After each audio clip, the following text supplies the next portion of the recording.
Namaste and welcome to Storyboard.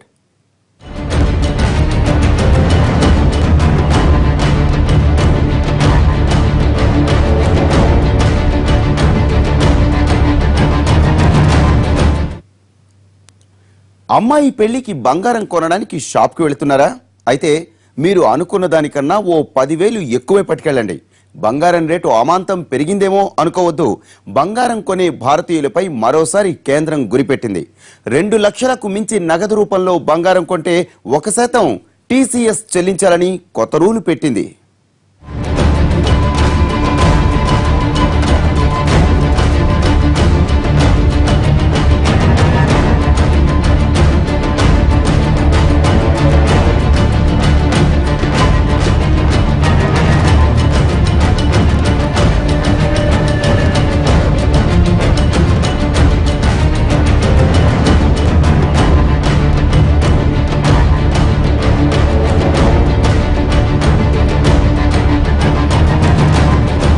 భారతీయులకు బంగారానికి అవినాభావ సంబంధం ఉందేమో అన్నట్లుగా ఈ దేశంలో బంగారం మీద ఉన్న మోజు మరెక్కడా కనిపించదు. పెళ్లైనా, పేరెంటమైనా, పూజలైనా, వ్రతాలైనా బంగారానిదే ప్రథమ ప్రాధాన్యం. ప్రపంచ దేశాల్లో బంగారాన్ని అంతా పెట్టుబడిగా చూస్తే మన దేశంలో మాత్రం దాన్నో ఆభరణంగా, స్టేటస్ సింబల్ గా చూస్తాం.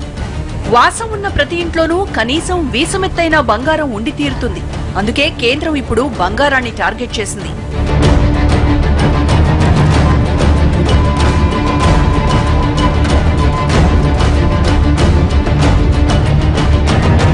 సరిగ్గా 2 నెలల కిందట ఇంట్లో ఉన్న బంగారం లెక్కలు చెప్పాలంటూ కలకలం రేపిన కేంద్రం ఇప్పుడు కొత్త ఎత్తుతో తెరపైకొచ్చింది. ఇకపై బంగారం కొనుగోలు చేయాలంటే మరిన్ని డబ్బులు ఎక్కువ తీసుకునండంటూ చెప్పుకొస్తోంది. ఇన్నాళ్లు పాత బ్యాటరీలు, టేకు చెక్కలు, బీడి ఆకులు, చెత్తా చెదారం మీద వేసే పన్నును తీసుకొచ్చి ఇప్పుడు బంగారం మీద వేసింది. అవును, ఇకపై మీరు 2 లక్షలకు మించి బంగారం కొంటే నేరుగా 1% పన్ను అదనంగా చెల్లించాల్సిందే. ఇప్పటి వరకు మీరు చెల్లిస్తున్న వ్యాట్, సర్వీస్ ఛార్జ్, మేకింగ్ ఛార్జీలు వంటి వాటికి ఇది అదనం. ఈ పన్ను పేరు TCS.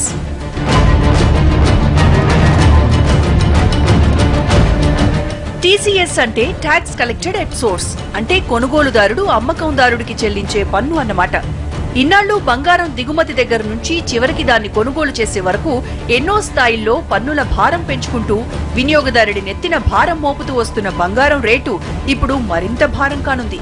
ఇకపై 2 లక్షల రూపాయలకు మించి బంగారం కొనుగోలు చేసేటప్పుడు దాని బిల్లును నగదు రూపంలో చెల్లిస్తామంటే ఆ మొత్తం మీద మరో 1% అదనంగా అమ్మకందారుడికి చెల్లించాల్సి ఉంటుంది. దీనినే ట్యాక్స్ కలెక్టెడ్ అట్ సోర్స్ అంటారు. ఇదేదో కొత్తగా పుట్టుకొచ్చిన ట్యాక్స్ కాదు. ఇండియన్ ఇన్కమ్ ట్యాక్స్ యాక్ట్ 1961లోని సెక్షన్ 206C ఈ TCS గురించి చెప్పుకొస్తుంది. ఇదేదో కొత్తగా పుట్టుకొచ్చిన ట్యాక్స్ కాదు. ఇండియన్ ఇన్కమ్ ట్యాక్స్ యాక్ట్ 1961లోని సెక్షన్ 206C ఈ TCS గురించి చెప్పుకొస్తుంది. ఇన్నాళ్లు ఈ ట్యాక్స్ ను ఆల్కహాల్ కొనుగోళ్లు, బీడి ఆకులు, అటవీ సంపద నుంచి సేకరించిన కలప, అడవుల నుంచి సేకరించిన ఇతర ఆకులు, చెత్త, ముడి ఇనుము, లిగ్నైట్ వంటి ఖనిజాలు, పాత బ్యాటరీలు వంటివి భారీ ఎత్తున కొనుగోలు చేసినప్పుడు 1% ఈ పన్ను చెల్లించాల్సి ఉంటుంది. ఈ పన్ను పరిధిలోకి బంగారాన్ని కూడా గతంలోనే తీసుకొచ్చిన కేంద్రం ఇప్పుడు ఆ పరిధిని మరింతగా తగ్గించేసింది. గతంలో 5 లక్షల రూపాయలకు పైగా ఎక్కువ విలువన్న బంగారం కొంటే 1% TCS కట్టాల్సొచ్చేది. కానీ ఇప్పుడు ఆ పరిమితిని 2 లక్షలకు తగ్గించేసింది కేంద్రం. అంటే అమ్మాయి పెళ్లికి మీరు 3 లక్షల రూపాయల బంగారం కొంటే 3,000 రూపాయలు TCS కింద అదనంగా చెల్లించాలి.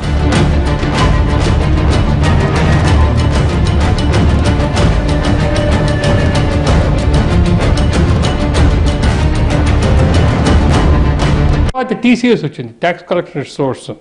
అది మిగతా వాటి మీద వచ్చింది, గోల్డ్ మీద పెట్టాలి. ఇప్పుడు గోల్డ్ మీద కూడా అబౌట్ 2 lakhsకి TCS పెట్టారు, ట్యాక్స్ కలెక్షన్ సోర్స్. అండ్ బేసిక్గా ఇంటెన్షన్ ఏంటంటే బ్లాక్ మనీ హోల్డింగ్కి గోల్డ్ ని ఉపయోగించకుండా ఉండాలి అని చెప్పేసి. ఇది చాలా ముఖ్యం. ఎందుకంటే గోల్డ్ మన జీవితాల్లో, మన ఎస్పెషల్లీ ఇండియన్ జీవితాల్లో మీరు ఎంత పూరెస్ట్ తీసుకున్నా కూడా మంగళసూత్రానికి గోల్డే వాడతారు. సో ఆ విధంగా కనుక చూస్తే బేసిక్గా ప్రతి ఆడపిల్ల కానివ్వండి, ప్రతి ఉమెన్ కానివ్వండి, ఇండియాలో మినిమం 30 గ్రాములు 50 గ్రాముల గోల్డ్ ఉంటుంది. నల్లపూసలు మంగళసూత్రం వేసుకున్నా కూడా 100 గ్రాముల దాకా గోల్డ్ ఉంటుంది. సో అంత వినియోగంలో ఉన్న గోల్డ్ అంత essential now, it become essential part of the life. అలాంటిది హోల్డింగ్ చేసి ఆర్టిఫిషియల్గా ప్రైసెస్ పెంచకుండా ఉండటానికి అనవసరంగా దుబారా ఎక్కువ కొనుక్కొని చేయటానికి, ఆ యాంగిల్లో బ్లాక్ మనీ గోల్డ్ రూపంలో డిస్కరేజ్ చేయటానికి ఈ విధంగా వచ్చిందని నేను అనుకుంటున్నాను. ఇదేదో బంగారం మీద కొత్తగా విధించిన పన్ను కాదు, కానీ దీని పరిమితి తగ్గించడంతో సామాన్యుడి మీద భారం పడబోతోంది. 2016 జూన్ 1 నుంచి 5 లక్షల రూపాయలు మించి కొనుగోలు చేసిన బంగారానికి నగదు రూపంలో చెల్లింపులు జరిపితే 1% టీసీఎస్ చెల్లించేలా నిబంధనలు అమల్లోకి తెచ్చిన కేంద్రం ఇప్పుడు ఆ మొత్తాన్ని 2 లక్షలకు తగ్గించేలా నిర్ణయం తీసుకుంది. అంటే ఇకపై ఎవరైనా 2 లక్షల రూపాయలకు మించి బంగారాన్ని ఒకే బిల్లు మీద కొనుగోలు చేసి ఆ బిల్లు మొత్తాన్ని నగదు రూపంలో చెల్లిస్తే సదరు కొనుగోలుదారుడు అమ్మకందారుడికి బిల్లుపై 1% అదనంగా పన్ను చెల్లించాలి. ఈ పన్ను చెల్లించినందుకు గాను సదరు కొనుగోలుదారుడికి టీసీఎస్ పెయిడ్ సర్టిఫికెట్ ఇస్తారు. ఈ సర్టిఫికెట్ ను ఆ కొనుగోలుదారుడు తాను ఇన్కమ్ ట్యాక్స్ రిటర్న్స్ దాఖలు చేసేటప్పుడు జత చేయొచ్చు. ఇక అమ్మకందారుడు ఆ బిల్లు మొత్తాన్ని ప్రభుత్వానికి పన్ను రూపంలో చెల్లించాలి.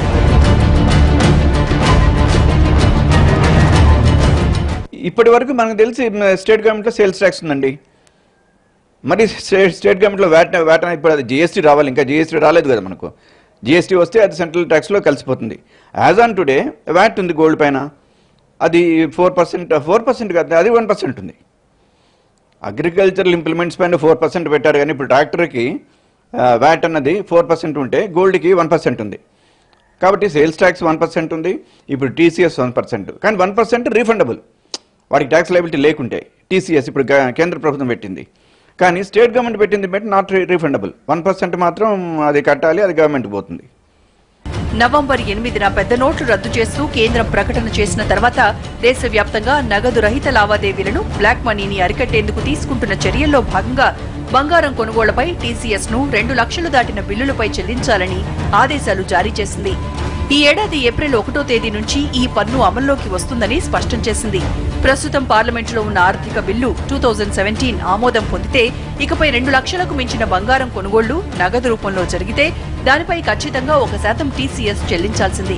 కానీ ఇదే బిల్లును చెక్ రూపంలో కానీ, కార్డు రూపంలో కానీ, ఏ ఇతర నాన్ క్యాష్ ట్రాన్సాక్షన్ రూపంలో చెల్లించినా దానికి ఈ టీసీఎస్ వర్తించదు.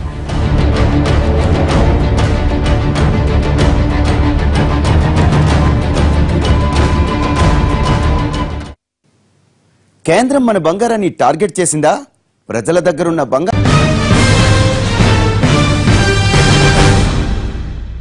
Welcome back. కేంద్రం మన బంగారాన్ని టార్గెట్ చేసిందా? ప్రజల దగ్గరున్న బంగారం మీద కన్నేసిందా?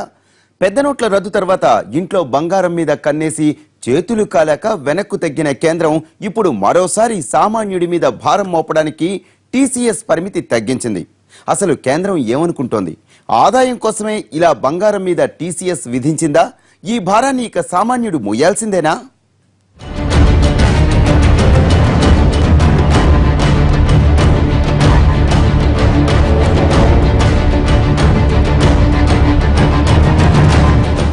భారతీయులకు బంగారం అంటే పచ్చని లోహం కాదు, అంతులేని మోహం కూడా. ఆడవాళ్లైనా, మగవాళ్లైనా, పిల్లలైనా, పెద్దలైనా ప్రతి ఒక్కరికి కొంత బంగారం ఉండాల్సిందే. తరతరాలుగా భారతీయ సంప్రదాయాలు, ఆచార వ్యవహారాల్లో బంగారం అన్నది ఒక భాగమైపోయింది. ప్రతి భారతీయుడి జీవితంలోనూ బంగారం అన్నది విడదీయలేని బంధమైపోయింది. అసలు మన దేశంలో బంగారం అంటేనే పరువు, బంగారం ఉంటేనే పరువు. అన్నింటినీ మించి బంగారం అంటే అదో భరోసా. అసలు బంగారం ఉంటేనే భరోసా. బంగారం ధర పెరిగినా కొంటారు, తగ్గినా కొంటారు. అసలు బంగారాన్ని ఎప్పుడూ కొంటూనే ఉంటారు. ప్రపంచంలో ఏ దేశంలో కూడా లేనన్ని బంగారం దుకాణాలు భారతదేశంలోనే ఉన్నాయి. తరతరాలుగా భారతీయులతో విడదీయరాని అనుబంధం కలిగి ఉన్న ఒకే ఒక లోహం బంగారమే.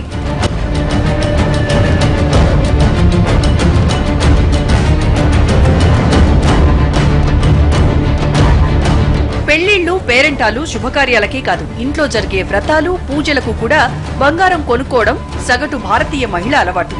ఒక్కో పూజకు ఒక్కో కాసు కొనుక్కుని చివరికి కాసుల పేరు చేయించుకునే ఆడవాళ్లకు మన దేశంలో కొదవే లేదు. ఎప్పటికైనా అవసరానికి అక్కరకొస్తుందన్న ఆలోచనతో బంగారం కొని దాచుకుంటారు. తరాలు గడిచినా, ఎన్ని చేతులు మారినా ఎప్పటికీ వన్నె తగ్గనిది బంగారం ఒక్కటే. ఇలా ప్రతి ఒక్కరి ఇంట్లోనూ బంగారం అన్నది తప్పనిసరి అంశంగా మారిపోయింది. అలాంటప్పుడు ఆ బంగారం మీద కొత్త పన్నులేస్తుంటే సామాన్యుడే ఆ భారాన్ని మరింతగా మోస్తున్నాడు.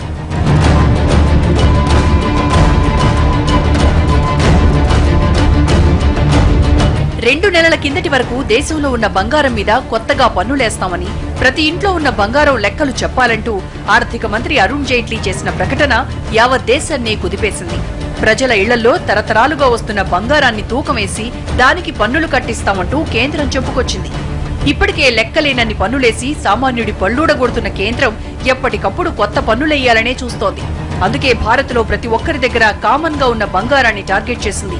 డిమానిటైజేషన్ టైంలో ఇంట్లో ఉన్న బంగారం మీద పన్నులేస్తానని చెప్పుకొచ్చిన కేంద్రం ఇప్పుడు కొనబోతున్న బంగారం మీద కన్నేసింది.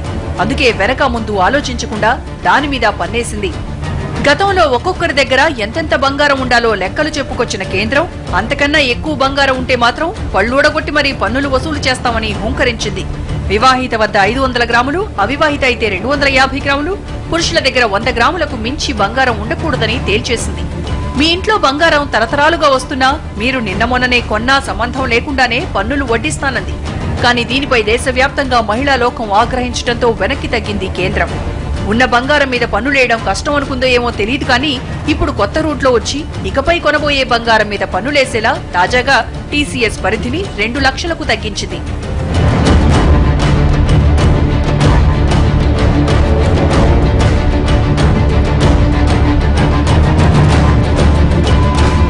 ఇబ్బంది అంటే దానికి ఒక క్యాష్ లిమిట్ పెట్టారు కదా. క్యాష్ లిమిట్ మామూలుగా సామాన్యులు కొనవలసిన ఐటమ్స్ చాలా ఉంటాయి. 2 లక్షలు క్యాష్ పెట్టి కొన్న గోల్డ్ ట్రాన్సాక్షన్ మాత్రం పైన ఈ ట్యాక్స్ కలెక్టెడ్ సోర్స్ అనేది వర్తిస్తుంది. సామాన్యులు మామూలుగా ఒకసారిగా 2 lakhs క్యాష్ పెట్టి గోల్డ్ కొనరు కదా. వాళ్ళకి యావరేజ్ ఇన్కమ్ 2 lakhs 3 lakhs ఉంటుంది యావరేజ్గా పర్ ఫ్యామిలీ తీసుకుందాం. కాబట్టి ఒక్కసారి 2 lakhs క్యాష్ పెట్టి గోల్డ్ కొనాలంటే సామాన్యులకు ఇబ్బంది కాదు. కానీ మీరన్నట్లు పెళ్ళిళ్ళు చేసుకునేటప్పుడు మాత్రం తప్పదు. మ్యారేజ్ చేసేటప్పుడు ఇది ఒక ఆనవాయితీ అయిపోయింది కాబట్టి పేదవాళ్ళైనా లేక ధనికులైనా కట్టవలసి వస్తుంది, గోల్డ్ జ్యువెలరీ పెట్టవలసి వస్తుంది పెళ్లిల్లో. వాళ్ళకి మాత్రం ఇబ్బంది అని చెప్పి అనుకోవాలి. వాస్తవానికి డిమానిటైజేషన్ తర్వాత నగదు లావాదేవీలను తగ్గించాలన్న ఉద్దేశంతో తాజా బడ్జెట్లోనే పరిమితులు విధించింది. 3 లక్షలకు మించిన నగదు లావాదేవీలను నిషేధించింది. 3 లక్షలకు మించి ఎంత నగదు లావాదేవీలు జరిగితే అంత మొత్తానికి సమాన మొత్తాన్ని జరిమానా విధించనుంది. అన్ని రంగాల్లోనూ జరిగే కొనుగోళ్లలో నగదు లావాదేవీల పరిమితి 3 లక్షలుంటే ఒక్క బంగారం కొనుగోళ్లలో మాత్రం నగదు లావాదేవీలను 2 లక్షలకే పరిమితం చేసింది. అంతకు మించి అదనపు లావాదేవీలు జరిగితే ఖచ్చితంగా 1% పన్ను వేయడంపై సర్వత్రా విమర్శలు వినిపిస్తున్నాయి. మోడీ తీసుకున్న నిర్ణయం ఏదైతే ఉందో దాన్ని మేమంతా కూడా మహిళలు ముఖ్యంగా తీవ్రంగా వ్యతిరేకిస్తా ఉన్నాం. ఎందుకంటే రోజు ఒక చౌకబారు ప్రకటనతో మహిళల్ని మైండ్ గేమ్ ఆడుతున్నాడు మోడీ వచ్చినప్పటి నుంచి.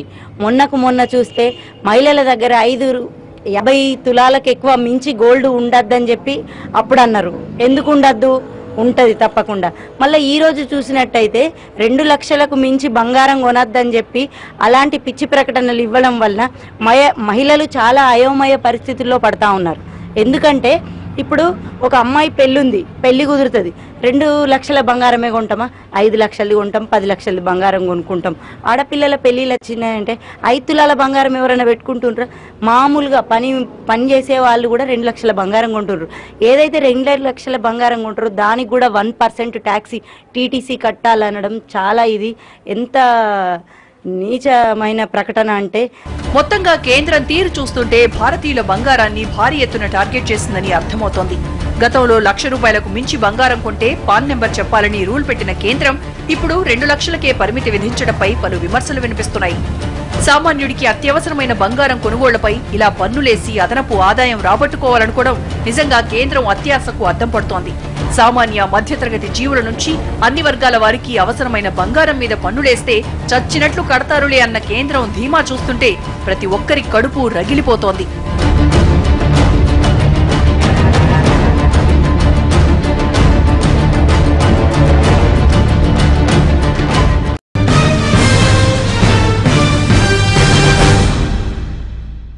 ప్రజల దగ్గర బంగారాన్ని కూడా కేంద్రం ఓ పెద్ద ఆదాయ వనరుగానే చూస్తోందా అంటే అవుననే సమాధానం చెప్పాల్సి వస్తుంది.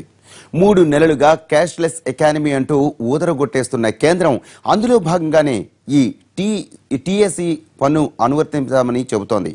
అసలు మన దేశంలో క్యాష్లెస్ ఎకానమీ సాధ్యమేనా? మార్చేస్తోందా? బ్యాంక్ అకౌంట్లు కూడా లేని కోట్లాది మంది భారతీయులు ఈ కొత్త పన్ను అదనపు భారమే అయినా మోయక తప్పదా?